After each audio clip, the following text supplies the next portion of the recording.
When discussing the profound impact of Jimi Hendrix on the guitar, one must realize that trying to encapsulate his influence is a formidable task. "They're just too much" is a phrase that echoes through the music world. Time and time again, Hendrix reshaped our understanding of what a rock and roll guitarist could be, and his legacy is a testament to that. Today, most people have a certain expectation of a rock guitarist's sound.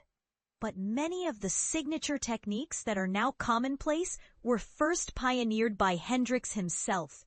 From playing the guitar behind his back to using his teeth and masterfully employing feedback, Hendrix introduced a dazzling array of sounds that transformed the landscape of music.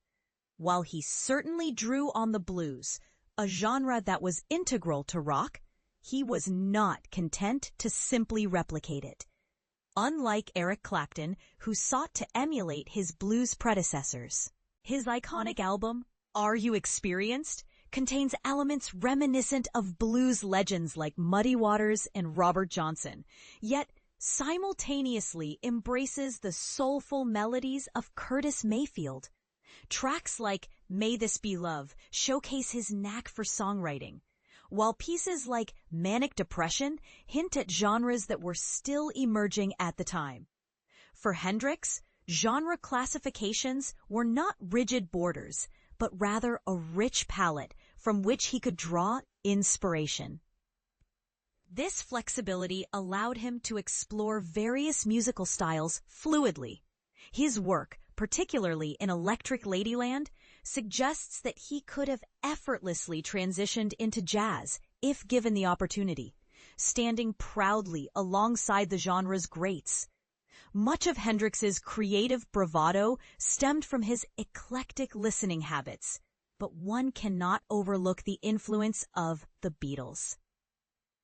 By the time Hendrix burst onto the scene, the Beatles had evolved significantly beyond their initial pop persona, demonstrating a more complex and thoughtful approach to music. It's well known that Hendrix injected a unique energy into Sgt Pepper's Lonely Hearts Club Band during his live performances. Yet he never lost sight of the innovative direction that the Beatles were pursuing. In fact, the Beatles represented the only real benchmark for artists who aspired to challenge norms.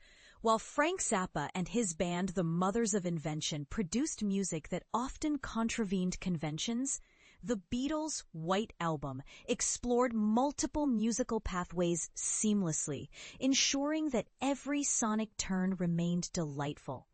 Hendrix himself regarded the Beatles with awe. He recognized their undeniable talent, stating, "They're one group that you can't really put down because they're just too much." Paul McCartney epitomized that brilliance for Hendrix, recognizing him as the big bad Beatle who opened doors for them at the Monterey Pop Festival, an essential moment in their quest to break into the American music scene.